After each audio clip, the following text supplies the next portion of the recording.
UPL will be acquiring agri-pesticide maker Arysta Life. They've already done the acquisition, $4.2 billion. It will be closed in the next few quarters. It's an all-cash deal that will create the world's largest agrochemical company.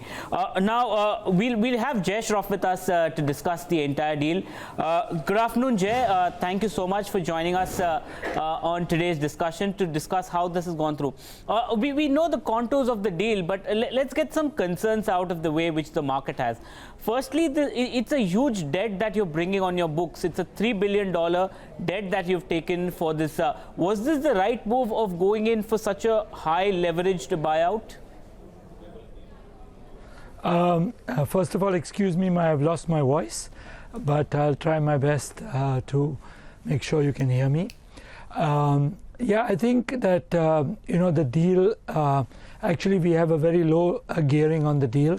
The leverage will start off at 3.5 times, but within a year we will deleverage the company to about 2 to 2.5 times leverage. We have got extremely good financing terms on the deal. We have been able to secure funding for the deal from our banks on a 5-year term loan basis for about less than 4%. This is extremely good terms. Our interest burden on the debt will be no more than $120 million. The EBITDA of the business is expected to be $1 billion plus on a pro forma basis. Going forward, UPL and Arysta are both poised for growth. UPL has consistently been growing more than 10% a year for the last 10 years, 10-15%.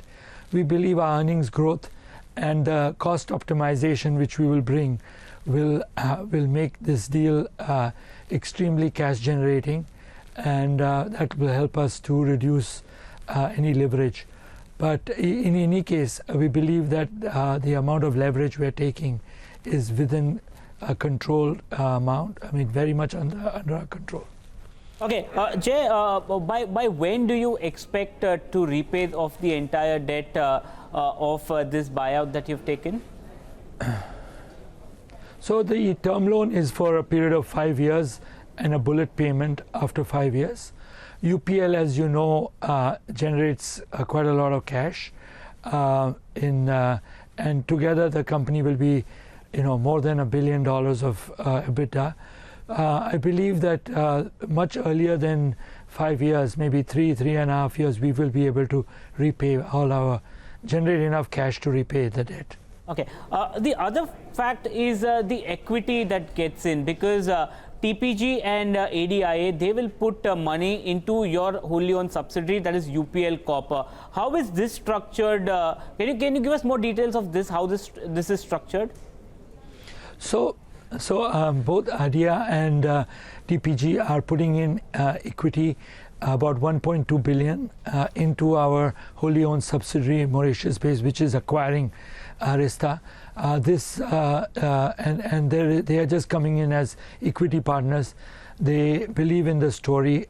We believe that this will make us the premier post-patent company in the world, and food security concerns around the world are there, and this is a very hot space.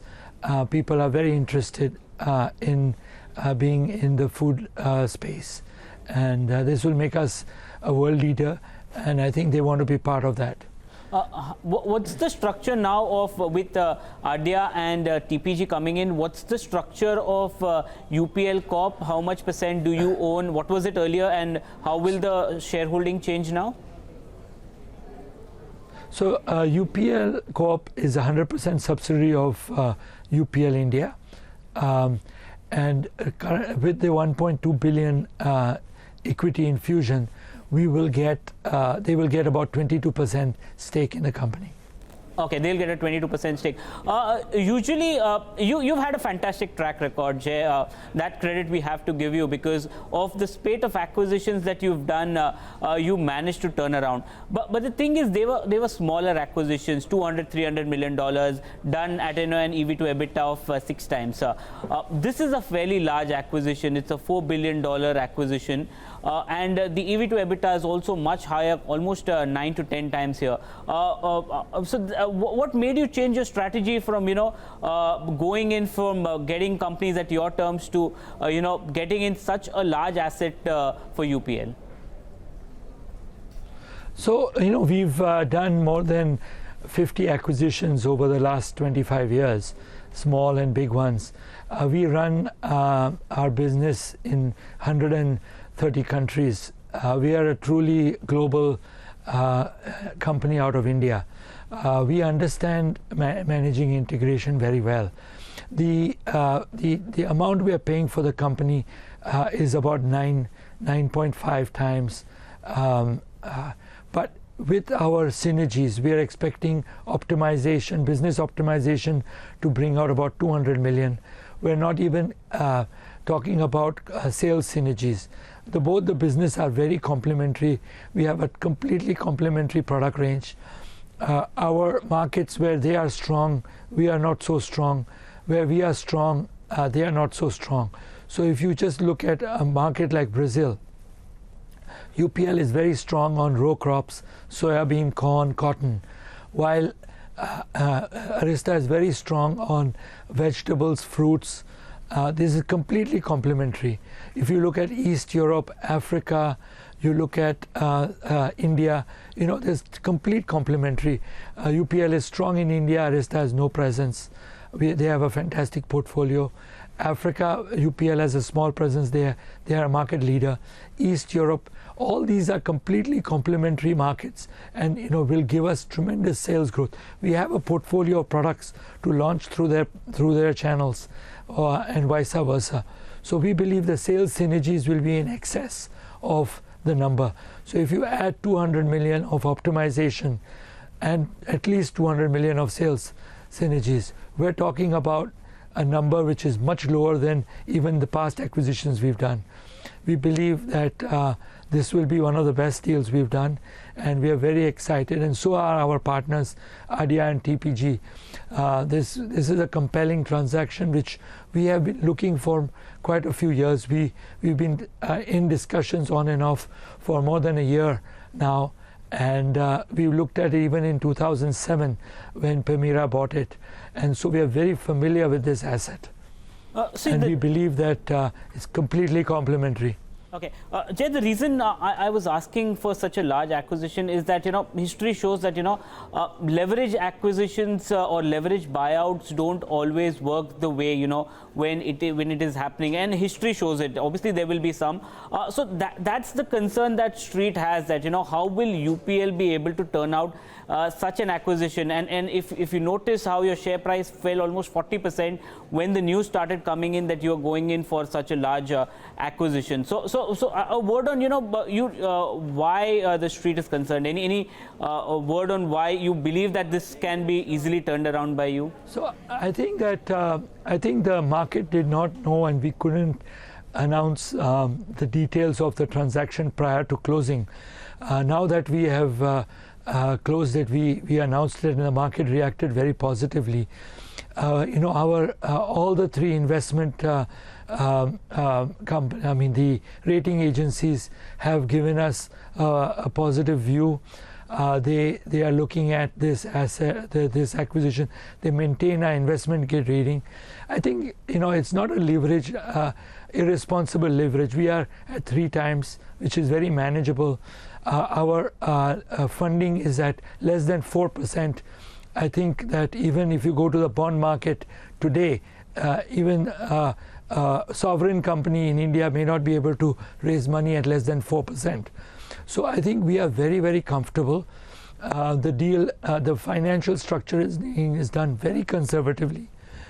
There's going to be no pressure on in the short term for the company. We can focus on capturing the cost optimization and the sales synergies, and we believe that this is going to be a great opportunity for transformational deal for us. And we are very familiar with working in cross cultures. UPL is probably the most global company out of India. We understand that very well. So I don't see there to be much risk on leverage. We have I mean, our financial terms, I think market did not expect such favorable financing which we have been able to get. So there was nervousness prior to understanding the deal. Now, since the deal is announced and people have understood, all the analysts have covered it as a very positive deal. So we've looked at all the reports and everybody is very excited about this for us. Hi Jay, this is Navneet. Well, clearly I think the analyst concern has been leveraging the balance sheet, but my first question to you would be on the synergies that you've highlighted. You've said in the first year it could be $100 to $120 million. In the second year it could be around $200 million, and also the EBITDA contribution of $400 million which you've highlighted. Could you tell us the numbers that you've given? What's the key risk that one can see to these numbers then? We are quite comfortable with the numbers which we have given. We have had our consultants look at the numbers. Our partners, TPG and AGIA, also re-looked at the numbers. We toned down the numbers quite a bit. So whatever numbers of 200 million of optimization and sales synergy of 200 million, we are very comfortable with these numbers. These are extremely conservative numbers, and we don't see any downside in achieving these. Obviously, we are in an agriculture business, and markets fluctuate, and commodity prices move up and down. But we believe that the whole trend is positive, and we believe that the timing for this deal is extremely good. Arysta on its own has just finished an integration of 3 companies which they acquired 3 years ago, and the platform is the whole platform is perfect for us to digest this transaction. Are you suggesting that you've been conservative with these synergy numbers and the EBITDA numbers? Can one even expect higher numbers going into FY20 then? See, UPL has been the fastest growing company in our industry globally for the last 10 years. We have almost every 4.5 years we have doubled our business. We are a growth oriented company. These projections don't even consider growth of UPL or Arysta. So we in addition to what we're talking about, UPL organically is also positioned to continue to grow. Arysta also is positioned to grow. And so when you look at that, we have been very, very conservative with the numbers. Okay, Jay, if you look at Arysta's financial, they haven't been the most impressive because they have had a CAGR of in a single-digit CAGR for the past so many years. What are you going to do different that the numbers will start flowing in for Arysta? So I want your roadmap for Arysta, basically. So if you just look at the portfolio of Arysta, I think they have an amazing portfolio of a whole biological solutions, seed treatment technology. They have a portfolio of products which they have niche products which they have really focused on specialty crops. UPL's core competence is in row crops, field crops, and we have extremely good relationships in different markets. Launching those products through our network will just give us a boost in growth. So we are very, very comfortable with our ability to scale up volumes through our channels, existing relationships, which we have today, and which has enabled UPL to be the fastest growing company in the industry. So, and even we are getting many inbounds from all our customers and saying they're so excited about this deal we've done because they believe that it's going to help them as well as UPL to continue to grow. Jay, I'm just revisiting Darshan's question here. We spoke about 22% stake which TPG and AGIA will hold in your subsidiary. Will their role be restricted to being equity investors, or are they going to get any board seat? They will have some board seats in UPL Corp. They will have 2 board seats. So they will be there, and we are very pleased to have them on the board. Both of them are very experienced investors, and I'm sure we'll learn a lot from them. So this doesn't change the shareholding pattern of the listed entity, UPL Limited, right? So any kind of equity infusion, absolutely nothing. So that will stay. Are you looking to increase stake, because your promoter shareholding in UPL is pretty low? Are you looking at upping your stake by any chance in your own company? So we've the family is we are constantly evaluating that. And we have been increasing our stake now and then, and we've been doing buybacks. So that's always on the table, and we will probably do that.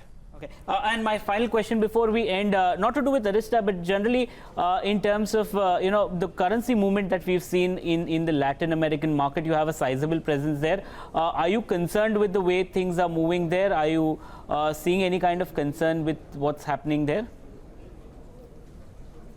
So, I mean, in our business in the last 25 years, we've learned to manage these currency risks, because when you're doing global business, currency risk is a major challenge. We run a dollarized balance sheet, and we manage the risks very, very conservatively. So also when there is particularly a devaluation, farmers and exporters from the country benefit. So if you look at Brazil or you look at Argentina, they are primary agriculture food exporters to India, China, rest of the world. So our customers generally benefit tremendously when there is a devaluation in the currency. It makes them more competitive, and so it really helps their balance sheet and helps us also. But generally speaking, UPL manages a very conservative balance sheet in terms of risk management, and we do not take any open exposures. All our exposures are hedged. Okay, Jay, we leave it at that. Thank you so much for joining us on this interview. Congratulations on finally completing the deal, and hope to connect with you after your first quarter numbers come out very soon. Thank you very much. Thank you.